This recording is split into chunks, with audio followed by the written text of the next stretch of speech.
Assalamualaikum warahmatullahi wabarakatuh. Waalaikumsalam warahmatullahi wabarakatuh. Boleh minta waktunya sebentar Bu ya terkait dengan yang kemarin ya. Bagaimana pendapat Ibu terkait pembelajaran yang kemarin dilakukan di dalam kelas? Alhamdulillah pembelajaran kemarin menurut saya sudah berjalan ya lancar Pak, sesuai dengan rencana walaupun belum maksimal ya Pak ya. Iya, belum maksimal. Dapat Ibu ceritakan nggak terkait dengan apa pembelajaran yang kemarin itu memuaskan atau tidak gitu Bu? Untuk kategori memuaskan masih belum ya Pak ya, karena masih perlu banyak perbaikan. Saya juga rasa masih terlalu banyak kekurangan, terutama dalam hal kerjasama atau kolaborasi antar siswa di dalam kelompok. Kemarin kan saya memang membagi mereka dalam beberapa kelompok, saya sesuaikan dengan minat belajar mereka. Jadi memang saya menyiapkan 2-3 media memang yang saya sesuaikan dengan minat mereka. Saya masalah yang suka menonton konten atau menonton video gitu, saya menyiapkan media memang berupa video untuk mereka pelajari selain penjelasan singkat dari saya. Untuk siswa yang memang suka mencoba langsung atau bisa kita sebut dengan kinestetik ya, saya memang menyiapkan kerangka kubus. Kan kemarin kebetulan Pak materinya itu dimensi 3. Jadi saya itu menyiapkan kerangka berupa kubus untuk mereka mencoba langsungnya pada kerangka tersebut. Untuk siswa yang lebih suka penjelasan atau membaca, selain saya menyiapkan berupa video, saya juga menyiapkan semacam bahan ajar gitu Pak. Iya, untuk membantu mereka lebih memahami lagi. Nah, dirasa saya kurang puas karena dalam pengelompokan itu saya merasa tidak semuanya aktif Pak, hanya beberapa siswa yang mendominasi. Nah, selain itu juga untuk siswa di awal-awal pembelajaran itu, saya buka pembelajaran memang saya lihat mereka tuh kurang bersemangat. Selain itu, siswa yang tadi menurut saya pasif itu, mereka malah bukan mengejar ketertinggalan mereka dari temannya yang aktif itu, tetapi mereka malah berdiskusi sendiri dan itu sudah di luar konteks. Nah, itu yang saya rasa masih kurang Pak dalam pembelajaran kemarin. Bagaimana perkiraan Ibu mengenai ketercapaian pembelajaran kemarin? Untuk ketercapaian tujuan pembelajaran saya saya kan kemarin memang menekankan tujuan saya itu kan ada 2, dari segi pengetahuan, karena saya memang menginginkan, mengharapkan siswa saya itu kan memahami apa yang ingin saya sampaikan, yaitu menentukan jarak antara titik dengan titik, titik dengan garis, titik dengan bidang, kan itu kan yang saya fokuskan kemarin. Selain itu dalam pengembangan sosialnya, saya memang mengharapkan siswa itu keterampilan sosialnya, terutama di dalam kegiatan berkelompok itu meningkat daripada biasanya, itu kan yang saya tekankan. Nah, dari kegiatan pembelajaran kemarin untuk dari pengetahuan memang belum 100%, karena belum semuanya siswa, belum keseluruhan siswa yang menguasai materi yang saya sampaikan kemarin. Hanya 70% Kak yang memahami apa yang saya sampaikan. Ya, untuk kegiatan keterampilan sosialnya menurut saya sudah bagus, karena mereka memang bisa untuk bekerja sama di dalam kelompok. Tapi ya itu, siswa yang cenderung pasif memang lebih banyak diam Pak, jadi didominasi teman-temannya aktif. Jadi untuk pengembangan sosialnya belum 100% juga, tapi sudah di atas 70 ya, kira-kira sudah 85% ya Pak. 85% ya. Kalau di presentasikan hampir sempurna gitu Bu ya. Iya, tapi menurut saya masih perlu peningkatan lagi. Apa yang terjadi pada siswa ketika proses pembelajarannya kemarin, kesulitannya itu? Itu untuk mengatasi siswa saya yang masih pasif, itu yang menjadi kesulitan saya juga. Terus juga untuk meningkatkan semangat belajar mereka, untuk mengeluarkan mereka dari belenggu kebosanan gitu loh Iya, Pak. belenggu Ya kebosanan. wajar ya, kita juga kadang sebagai guru juga kadang merasakan bosan, apalagi siswa kan gitu. Jadi ya gimana tantangan saya untuk bisa membuat siswa saya semangat lagi gitu. Jenuh wajar, tapi ya gimana kita untuk bisa menghilangkan rasa jenuh, rasa bosan yang dirasakan siswa itu. Dan juga kesulitan kesulitan saya untuk siswa yang pasif, karena tidak hanya di dalam satu kelompok Pak, hampir kelompok yang saya buat itu siswanya ada yang pasif. Lah untuk mengatasi jenuh di situ itu apa Bu? Diisi dengan apa gitu? Oh yang saya lakukan kemarin Iya, ya. iya. Kemarin ya mungkin ini masih baru masih belakangan ini yang saya terapkan di kelas Pak. Saya sebelum misalkan saya sudah di awal itu ada kegiatan KSBT untuk membangkitkan semangat mereka. Iya, sebelum mulai belajar. Fresh lagi ya. Iya betul, refresh pikirannya agar semangat. Setelah itu kan kegiatan. Nah nanti kan saya itu ada sesi presentasi. Sebelum presentasi saya adakan speaking lagi Pak. Jadi setelah mereka jenuh mengerjakan EKPD yang saya berikan speaking agar mereka juga jenuhnya hilang, semangatnya kembali gitu. Setelah itu baru saya lanjutkan ke presentasi itu untuk mengatasi kejenuhan. Terus untuk mengatasi kepasifan siswa itu, saya minta tolong untuk siswa yang aktif, untuk tutor sebaya, jadi untuk membantu temennya yang masih kesulitan. Selain itu juga kesulitan saya untuk menghadapi siswa yang pasif, saya itu memang meminta bantuan teman-temannya yang aktif yang sudah mengerti untuk membantu temannya yang masih belum memahami. Jadi bisa dianggaplah ini kegiatan tutor sebaya gitu Pak, teman. Ya. Alternatifnya itu? Oh alternatif lainnya maksudnya Iya, Pak? alternatif yang lain. Oh selain saya mengandalkan mereka yang memang lebih mampu, saya juga terjun langsung Pak. Jadi saya itu mendampingi siswa. Iya mendampingi. Jadi saya tidak hanya diam di tempat saya, tapi saya berkeliling. Saya berkelilingnya tidak hanya mengawasi, tapi saya juga menanyakan mereka apa kekurangannya, apa yang masih belum dimengerti.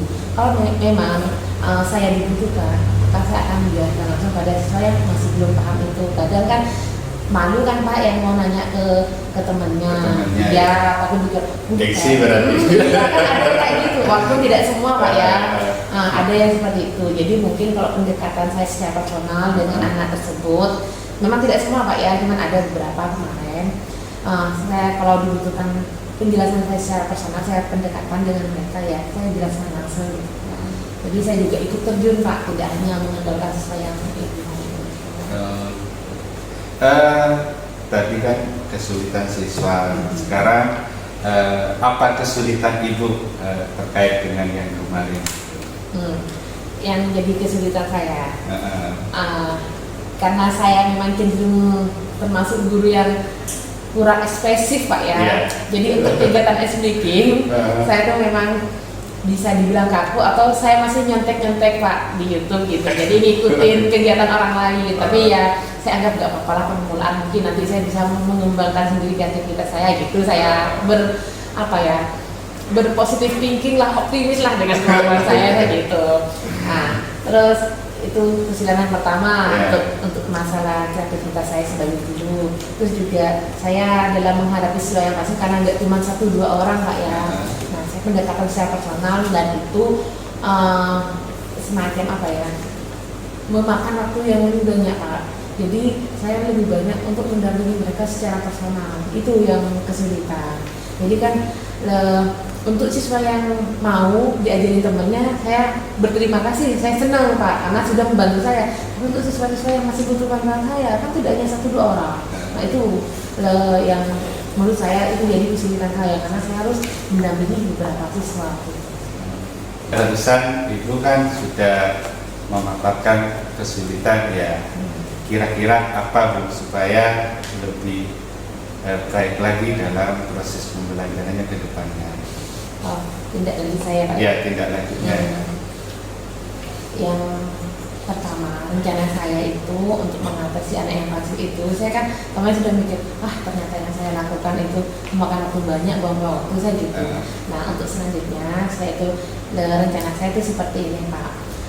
siswa yang memang ngerasa belum bisa akan saya jadikan satu kelompok. Jadi saya tidak perlu jalan satu-satu untuk menjelaskan ulang lagi ke lain-lain siswa. Jadi saya mau menyatukan mereka dalam satu kelompok, saya beri bimbingan tambahan.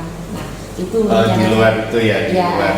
Berarti ada bimbingan khusus. Untuk siswa yang masih belum paham. Ya, jadi itu kan kalau sudah saya buat kelompok kecil seperti itu kan memang fokus mereka yang masih belum paham. Jadi itu lebih memudahkan saya. Jadi saya sekali menjelaskan itu tidak hanya pada satu orang, tapi dari beberapa kelompok yang memang masih belum paham gitu Pak. Ya walaupun masih ada yang nggak paham, cuma 1-2 orang masih bisa lah saya kasih. Untuk kegiatan-kegiatan lainnya yang lebih kreatif, selain saya lihat di YouTube, mungkin nanti saya bisa kolaborasi dengan teman-teman yang lain, mungkin dengan Bapak juga. Kira-kira kegiatan apa sih yang menyenangkan di kelas sehingga siswa itu tidak bosan. Itu mungkin nanti kita ajak bareng-bareng teman-teman Pak untuk bisa memikirkan kegiatan yang bisa meningkatkan minat belajar siswa, yang bisa membuat suasana kelas itu jadi menyenangkan. Itu rencana saya selanjutnya. Terima kasih atas waktunya sampean. Saya akhiri pertemuan hari ini. Assalamualaikum warahmatullahi wabarakatuh. Waalaikumsalam warahmatullahi wabarakatuh. Baik, saya akan refleksi ya. Terima kasih. Assalamualaikum warahmatullahi wabarakatuh. Waalaikumsalam warahmatullahi wabarakatuh. Kalau boleh saya refleksikan kegiatan yang barusan itu sudah hampir mendekati 80%, bagus ya. Mendekati ya. Jadi itulah Pak. Jadi itu adalah nanti apa yang akan dilakukan Bapak ketika nanti Bapak sudah dinyatakan lulus dan Bapak sudah siap untuk diangkat jadi kepala sekolah. Dan itulah bagian-bagian, hanya sebagian yang harus dilakukan Bapak sebagai supervisor. Karena Bapak ini adalah sebagai leadership. Jadi beda lagi kalau Bapak pada saat jadi guru, kalau sudah jadi kepala sekolah, kepemimpinan bagaimana seorang pemimpin yang baik, bagaimana menjadi leadership yang baik supaya bisa diikuti oleh teman-teman guru yang di bawahnya, yang dipimpinnya. Nah, selain itu Bapak juga sebagai supervisor. Supervisor itu apa? Nah, jadi supervisor itu ada dua, ada supervisor untuk supervisi akademik, ada supervisor untuk supervisi manajerial. Nah, itu. Jadi supervisi ada dua, supervisi manajerial dan supervisi akademik. Kalau manajerial itu adalah untuk masalah administrasi. Jadi administrasi, semua administrasi yang ada di kantor, yang dari ruang guru termasuk di kelas, itu ada supervisi administrasi. Kemudian supervisi akademis apa? Supervisi akademik itu adalah pada saat pembelajaran di kelas. Dan disitulah nanti ada yang namanya supervisi klinik. Nah, beda lagi supervisi akademik, supervisi klinik beda. Supervisi klinik adalah untuk memperbaiki. Jadi kalau ibu misalkan ini sudah melaksanakan pembelajaran, ini ada perbaikan-perbaikan, itu namanya supervisi klinik. Nah, supervisi klinik itu nanti apabila supervisi sudah dilaksanakan, maka Bapak sudah melaksanakan dari semua guru. Ternyata setelah Bapak melakukan analisa, ternyata guru ini perlu di bagian ini, sehingga Bapak perlu mengadakan yang namanya in-house training, IHT. Ya, di in-house training itulah yang dikatakan dengan supervisi klinik. Mengapa saya sampai situ? Karena sudah sering melaksanakan itu. Nah itu. Jadi saya sudah beberapa kali pada saat saya melakukan melaksanakan UJL-nya untuk cakep calon kepala sekolah dulu selama 6 bulan, ya itu yang dilakukan. Jadi saya melakukan yang pertama adalah mensupervisi, melakukan monitoring. Yang namanya monitoring ke kelas-kelas. Oh ternyata ini, sehingga setelah itu mengidentifikasi. Saya mengidentifikasi kok seperti ini di kelas ini seperti ini. Pada saat guru ngajar, oh muridnya seperti ini, satunya seperti ini, kan beda. Nah, dari hasil itulah dianalisa. Setelah dianalisa maka diadakan supervisi. Nah pada saat supervisi itulah kita melakukan penilaian. Nah, setelah melakukan penilaian, oh ternyata setelah ini dilaksanakan supervisi, ini masih ada kekurangan-kekurangan. Bagaimana untuk mengatasi kekurangan itu? Itu dilaksanakan supervisi klinik dengan melaksanakan IHT. Bisa dilaksanakan jadi narasumber sendiri, bisa mengundang dari luar. Itu namanya in-house training yang dilaksanakan, namanya kegiatan KKG klinik. Kalau di sampean MGMP ini. Tapi kalau Komunitas guru. Komunitas guru itu. Jadi itu Pak ya. Jadi tadi sudah banyak yang dilakukan antara Bapak Ibu, itulah nanti. Jadi nanti perbanyak Pak Fadili bagaimana kita harus mempunyai kosakata untuk kalimat tanya yang bagaimana yang untuk bisa merangsang lawan bicara kita supaya bisa menjawab dan pas pada pertanyaan itu. Jadi tidak kemana-mana. Gitu. Jadi sudah beruntun lah. Yang pertama tujuan. Bapak tadi kan sudah menyampaikan Ibu kemarin kan sudah melaksanakan pembelajaran. Kali ini kita bincang-bincang santai, tujuannya untuk merefleksi apa yang sudah Ibu lakukan kemarin. Kan itu mestinya.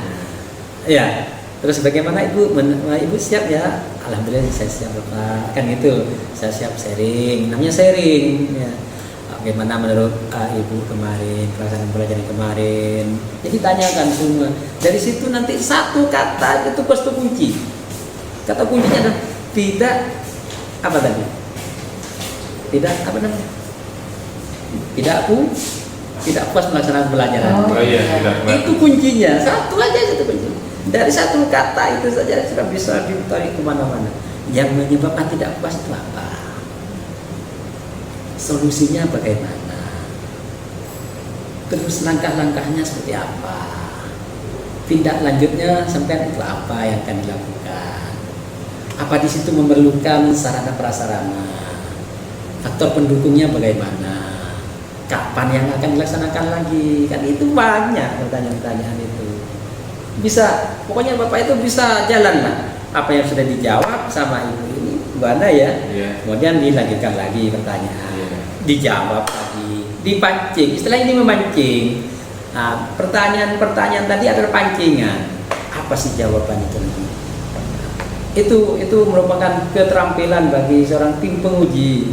Seperti yang kemarin Ibu diujikan, sampai diujikan pada saat wawancara itu seperti itu. Jadi kalau pertanyaan itu sudah melenceng, kadang penguji itu apa terus dikejar, akhirnya tidak nyambung. Nah, kalau sudah nyambung, akhirnya sudah dicoret ini tidak nyambung, coret aja. Sudah lolos. Itu kan sama dengan sampean kan, wah kok tidak nyambung yang sudah ini, kok malah jawabnya ke situ. Padahal ini masalah pembelajaran, kok malah ke yang lain-lain. Ini skopnya nanti di masalah pembelajaran kan gitu. Itu menurut saya. Jadi saya mohon maaf, saya bukan menggurui. Enggak.